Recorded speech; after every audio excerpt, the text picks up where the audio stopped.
नमस्कार साथियों, मैं हूं एसएस मौर्य। आपका स्वागत है मौर्य क्लासेस में। आज की जो वीडियो है वो वीडियो है कक्षा 12वीं के इतिहास विषय की। और पहला ही अध्याय है या पहली यूनिट है ईंटें, मनके तथा अस्थियां। ये एनसीईआरटी बुक में से मेन बिंदु मैंने लिए हैं और इन बिंदुओं को मैं बारी बारी से आपको समझाऊंगा। 12वीं कक्षा में जो भी बच्चे पढ़ रहे हैं वो मुख्य रूप से ध्यान दें और इनको अच्छे से, जो मैं समझा रहा हूं उसको अच्छे से समझें और नोटबुक लेके और पेन लेकर तैयार रहे। जो जो मेन क्वेश्चन है आप इनको नोट कर लें, जो आपकी परीक्षा में आने वाले हैं। आपकी परीक्षा है 25 तारीख से शुरू होने वाली हैं और आपको बोर्ड की विशेष तैयारी करनी चाहिए। और साथ ही जो कंपटीशन की तैयारी कर रहे हैं वो लोग भी इस वीडियो को ध्यान से देखें, उनके मतलब कि बहुत सारे क्वेश्चन इसमें निकल के आएंगे। तो आइए स्टार्ट करते हैं। देखिए, हमारा पहला बिंदु है पुरातत्व से संबंधित वस्तुएं, इसको कहते हैं पुरावस्तु। तो सबसे विशिष्ट पुरावस्तु क्या है, यह क्वेश्चन आता है, कक्षा 12वीं में आ भी चुका है। और तो सबसे जो पुरा वस्तु है जो कि बहुत ही विशिष्ट है वो है हड़प्पाई मोहर। हड़प्पाई मोहर, जी हाँ, सिंधु घाटी सभ्यता में बहुत सारी मोहरें मिली हैं, लेकिन जो हड़प्पाई मोहर है वो बहुत ही ज्यादा फेमस है। तो ये क्या है, ये पुरावस्तु है और विशिष्ट वस्तु है हड़प्पाई मोहर। अब इसके अलावा भी बहुत सारी पुरावस्तुएं हैं। इनके अलावा क्या है, जैसे ईंटें हैं, मनके हैं, हड़प्पाई मोहर है इत्यादि। तो ये तो हो गई हमारी पुरावस्तुएं। चलिए आगे चलते हैं, ये हमारा टॉपिक क्लियर हुआ। दूसरा है लिपि। तो लिपि कैसी है, ये हमारी जो सिंधु घाटी सभ्यता है इसकी लिपि कैसी है, तो वो है चित्रात्मक। जी हां, ये है चित्रात्मक। ये चित्रात्मक है और इसके जो चित्र हैं वो हमें हमारी जो पाठ्य पुस्तक है एनसीईआरटी की उसमें ये दिया हुआ है। ये चित्रों के बारे में जो संख्या दी गई है वो है 375 से लेके 400। 375 से लेके 400 तक की संख्या मिली है चित्रों की। लेकिन ये दुर्भाग्य है कि अभी तक इसे पढ़ा नहीं जा सका है। तो हमारा दूसरा टॉपिक भी क्लियर होता है यहां पे। ये सारे क्वेश्चन आ चुके हैं पूर्व में जो परीक्षाएं हुई हैं उनमें, और आने की संभावना, किसी भी क्वेश्चन के बारे में हम ये नहीं कह सकते कि ये नहीं आएगा। कोई भी क्वेश्चन आ सकता है, हर क्वेश्चन की संभावना है। तो इसको विशेष तौर पर आप देखते चलें, इसको समझते चलें। आगे चलते हैं, हड़प्पा काल की जानकारी। तो हड़प्पा काल की जो जानकारी है हड़प्पा सभ्यता के बारे में या सिंधु घाटी सभ्यता के बारे में हमें कहां से मिलती है, तो कुछ मेन बिंदु हैं जिनसे हमें जानकारी मिलती है। एक तो है मृद भांड। जी हां, ये जो मृद भांड हैं इनसे हमें जानकारी मिल रही है। साथ ही साथ क्या है, ईंटें हैं, ईंटें हैं, मनके हैं, इनके आवास स्थल हैं, आवास स्थल है। इन सारी चीजों से हमें जानकारी मिलती है हड़प्पा स्थल के बारे में। जब भी हम इसके बारे में जानकारी लेते तो पुरा स्थल पे जाते तो वहां पे क्या है, कुछ तो मृद भांड मिल रहे हैं, कहीं ईंटें मिल रही हैं, कहीं मनके मिल रहे हैं, कहीं आवास के स्थल मिल रहे हैं। ये सारी चीजें हमें मिल रही हैं। इससे हम आकलन लगाते हैं हड़प्पा संस्कृति के बारे में।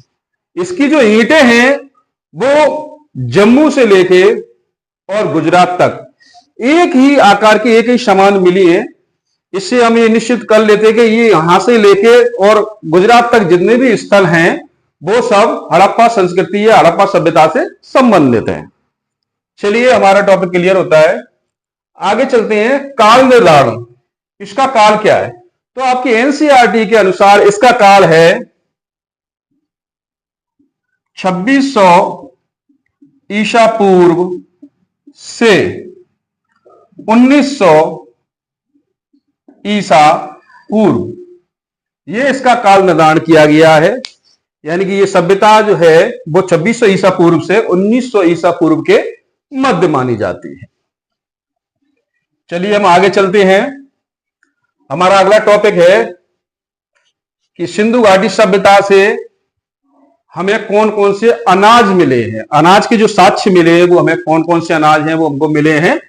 देखिए ये क्वेश्चन आ भी चुका है, 12वीं वाले बच्चे जो हैं वो इसका विशेष ध्यान रखें। तो अनाज में कौन कौन सी हैं? गेहूं, जौ, दाल, सफेद चना, जी हां सफेद चना, और तिल, चावल तथा बाजरे के दाने, ये सारे जो अनाज हैं इनके साक्ष्य हमें मिले हैं सिंधु घाटी सभ्यता से। और इसके बारे में बता दूं, ये जो बाजरे के दाने हैं वो कहां से मिले हैं? चलिए वो मिले हैं लोथल से, लोथल के आसपास से मिले हैं, यानी कि कह सकते हैं गुजरात क्षेत्र से, इसको ऐसा मान के चलते हैं गुजरात, गुजरात से क्या मिला है? गुजरात से बाजरे के दाने। चलिए आगे चलते हैं हम। पशु, कौन कौन से पशुओं के साक्ष्य मिले हैं हमें? तो पशुओं के साक्ष्य में है भेड़, बकरी, भैंस और सुअर। ये कौन से पशु हैं? ये हैं पालतू पशु, ये हमको पालतू पशु मिले हैं। अच्छा, इनके अलावा हमें और भी पशु मिल रहे हैं, जैसे कि गेड़ा है या हाथी है या बैल है, लेकिन हमें उनके साक्ष्य किससे मिले हैं? हड़प्पाई मोहरों से। और ये साक्ष्य किससे मिल रहे हैं हमें? इनकी हड्डियों से, इनकी हड्डियां साक्ष्य के रूप में सिंधु घाटी सभ्यता से प्राप्त हुई है। अब आते हैं आगे, जंगली पशु कौन कौन से हैं? तो इसमें मिल रहा है बराह। बराह बोले तो जंगली सुअर, जो जंगल में रहने वाला सुअर है उसको बराह बोलते हैं। और हिरन, घड़ियाल, मछली, पक्षी, ये जो जीव हैं इनके भी साक्ष्य मिल रहे हैं हड्डियों के रूप में। आगे चलते हैं। देखिए मोहरें, ठीक है ना? हाँ, तो मोहरों में क्या मिल रहा है? ये अगला हमारा टॉपिक है। अन्य अन्य जो हमें साक्ष्य मिल रहे हैं वो किससे मिल रहे हैं? मोहरों के द्वारा मिल रहे हैं। मोहरों पर जो पशु है, गेड़ा है और हिरन है, अन्य और भी पशु है, घोड़ा है, जो भी हमें जानकारी मिल रही है वो हमें, ये जो पशु है इनके हड्डियों के साक्ष्य मिल रहे हैं, लेकिन वो उनके हमें हड्डियों के साक्ष्य नहीं मिल रहा। वो सारे जो भी अन्य जितने भी साक्ष्य हैं वो किससे मिल रहे हैं? मोहरों के आधार पर। वो किसके आधार पर है? मोहरों के आधार पर। चलिए आगे चलते हैं। बनावली, ये बनावली क्यों फेमस है? चोलिस्तान बनावली। तो इससे हमें मिल रहे हैं हल के साक्ष्य। जी हां, मिट्टी के बने हुए हल मिल रहे हैं, हल के नमूने मिल रहे हैं। इससे यह निश्चित हो जाता है कि उस समय के जो लोग थे वो कृषि पर आधारित थे। इन्होंने कृषि करना शुरू कर दिया था, क्योंकि हमें बैल भी मिल रहा है साक्ष्य के रूप में, हल भी मिल रहा है। इससे यह निश्चित हो जाता है कि उस समय के लोग कृषि करते थे। आगे चलते हैं। अगला टॉपिक है हमारा कालीबंगन। इसको कालीबंगन भी कहते हैं और कालीबंगा भी कहते हैं। इसका शाब्दिक अर्थ क्वेश्चन पूछ लिया जाता है परीक्षा में, इसका शाब्दिक अर्थ क्या है? तो शाब्दिक अर्थ है काली चूड़ियां। जी हां, इसका शाब्दिक अर्थ है काली चूड़ियां। यह स्थान कहां पर है? तो यह स्थान है हमारे राजस्थान से। और यहां से साक्ष्य क्या प्राप्त हुए? खेत के साक्ष्य प्राप्त हुए। जी हां, यहां हमें ये बनावली हरियाणा से हमें क्या हल के साक्ष्य मिल रहे हैं, और यहां कालीबंगन से क्या है? जुते हुए खेत। यस, जुते हुए खेत के साक्ष्य मिल रहे हैं। कहां से? कालीबंगन से, राजस्थान से। अच्छा, और वो साक्ष्य कैसे हैं? इस तरह की, देखिए इस तरह की हल रेखाएं हैं, और दूसरी हल रेखाएं इस प्रकार की हैं, यानी कि एक दूसरे को काटती हुई। इससे यह अनुमान लगाया जाता है कि एक साथ दो तरह की फसलों को बोया जाता था। चलिए ये क्लियर हो गया आपका कालीबंगन। आगे चलते हैं अफगानिस्तान। अफगानिस्तान के पास एक स्थान है, वो स्थल का क्या नाम है? सोर्तुगई। जी हां, सोर्तुगई। इससे क्या साक्ष्य मिल रहा है? तो इससे मिल रहे हैं नहरों के साक्ष्य। जी हां, नहरें। अगर आपसे क्वेश्चन पूछा जाता है नहरों के साक्ष्य कहां से मिल रहे हैं, तो सोर्तुगई, ये कहां है? अफगानिस्तान में। और इसी के समीप एक स्थल है जहां से हमें क्या प्राप्त होता है, लाजवर्थ। क्या, लाजवर्थ। ठीक है, ये क्या होता है, नीले रंग के, ये नीले रंग का पत्थर होता है जिसे लाजवर्थ या मणि भी कहा जाता है। ये कहां से प्राप्त होता है, अफगानिस्तान, ये सोर्दगुई के नजदीक से। ये तो मेन रूप से आप ध्यान रखिए, नहरें अगर क्वेश्चन में आ जाता है तो कहां से, सोर्दगई से। अगला आपका बिंदु है अवतल चक्कियां। जी हां,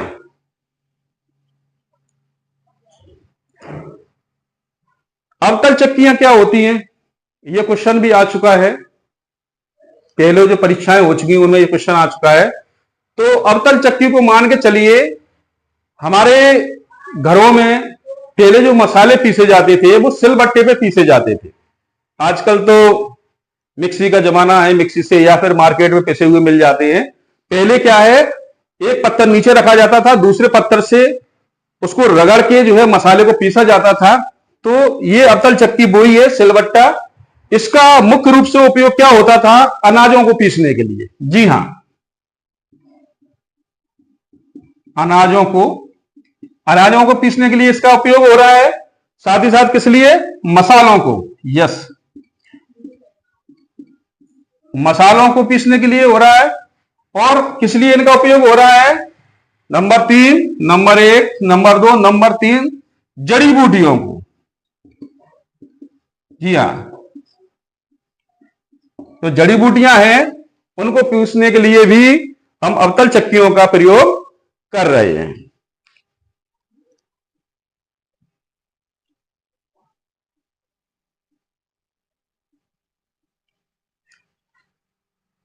अवतल चक्कियां ये हमने समझा। अच्छा, ये बनी किसकी थी, तो ये बलुआ पत्थर की। कैसा पत्थर है, बलुआ। जी हां, इसका भी ध्यान रखना है, ये बलुआ पत्थर से बनी हुई थी अवतल चक्की। अगला हमारा जो बिंदु है वो है बांट। बांट किस प्रकार के मिले हैं सिंधु घाटी सभ्यता से, तो बांट हमें मिले हैं, पत्थर के बांट मिले हमें, और वो पत्थर है कौन सा, चर्ट। जी हां, चर्ट पत्थर के क्या है, हम क्या समझ रहे हैं, बांट। चर्ट पत्थर के हमें बने हुए बांट मिल रहे हैं हमें। और इसका अनुपात कैसा है, देखिए किस तरह के बांट हैं। एक, अगर इससे बढ़ते क्रम में कोई बांट है तो 2, 4, 8, 16, 32, इस प्रकार के उनके मानक हैं।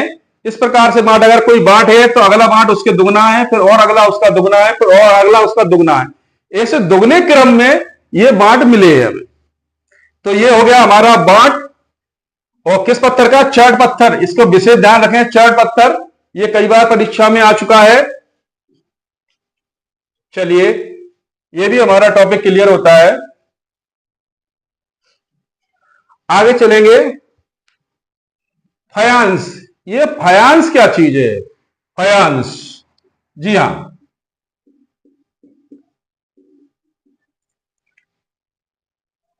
ये क्वेश्चन में आता रहता है फायांस। पुराने पेपर उठा के देखें तो फायांस हमें जरूर मिलेगा। हिस्ट्री का अगर हम पेपर देखें तो फायांस है क्या, तो फायांस क्या, एक मिश्रण है। किस प्रकार का मिश्रण है, ये जो बालू होती है हमारी, रेत होती है, तो उसमें एक चिपचिपे पदार्थ को मिलाया जाता है। चिपचिपे पदार्थ को मिला के, उसमें रंग मिला के एक पदार्थ का मिश्रण तैयार किया जाता है। फिर उस पदार्थ का क्या किया जाता है, उससे बर्तन बनाए जाते हैं। जी हां, ये फायांस जो है ना, वो मिश्रण है बलुआ पत्थर का और एक चिपचिपे पदार्थ का। इसका मिश्रण बना के तैयार किया जाता है। इससे छोटे छोटे बर्तन बनाए जाते हैं और ये बर्तन बहुत कीमती होते हैं और इसमें बहुमूल्य वस्तुएं रखी जाती हैं। उस समय में कई लोग इसमें जो है इत्र, यस, इत्र आदि रखने के लिए इसका प्रयोग करते थे। बाहर से कोई सामान आ रहा है बहुमूल्य, तो इन जो पात्र थे फायांस से बने हुए, उनमें आता था। तो ये तो हुआ हमारा फायांस। चलिए अगला, ईंट है। तो ईंट हमें कैसी मिल रही है, ईंट हमें कच्ची भी मिल रही है पकी हुई भी मिल रही हैं, और एक समान आकार की ईंटें मिल रही हैं। जी हाँ, समान आकार की। कहां से? जम्मू से लेके गुजरात तक समान आकार की या समान भार की ईंटें मिल रही हैं हमें देखने को। अब हम ये कह रहे हैं कि जम्मू से और हमारे गुजरात तक, तो जम्मू और गुजरात से संबंध क्या है? जम्मू में हमारा सबसे उत्तरी भाग में अगर कोई सिंधु घाटी सभ्यता का अगर कोई स्थल है तो वो है मांडा। जी हाँ, मांडा। ठीक है। और दक्षिण भारत में हमें अधिकतर जो स्थल मिले हैं वो कौन से हैं? अधिकतर हमें गुजरात से मिल रहे हैं। कहां से? गुजरात। अब गुजरात से हम चाहे धोलावीरा ले ले, लोथल ले ले, राखी गढ़ी ले ले, इस तरह के स्थल है। तो कहने का मतलब ये है कि जम्मू से लेके गुजरात तक हमें ईंटें समान मिली हैं। इससे हम ये अंदाजा लगाते हैं कि ये जो सभ्यता है ये एक ही सभ्यता के स्थल हैं सारे। ये जानकारी हमें इससे मिलती है। चलिए आगे चलते हैं। नागेश्वर और बालाकोट। जी हां, नागेश्वर और बालाकोट क्या है? तो ये नागेश्वर और बालाकोट हैं समुद्री तट। समुद्री तट। जी हां, ये दोनों स्थल जो है सिंधु घाटी सभ्यता के वो समुद्री तट पर स्थित है। अगर क्वेश्चन आ जाता है समुद्री तट पर स्थित स्थलों के नाम बताइए, तो नागेश्वर और बालाकोट ये दो स्थल हो रहे हैं। ठीक है। अब हमें यहां से प्राप्त क्या हो रहा है? तो हमें यहां से अधिकतर प्राप्त होते हैं क्या? शंख। क्या हो रहा है? शंख। यहां साक्ष्य मिल रहा है हमें, शंखों के साक्ष्य मिल रहे हैं। करछियां मिल रही है यहां से, करछियां मिल रही है यहां से। और पच्चीकारी, यस,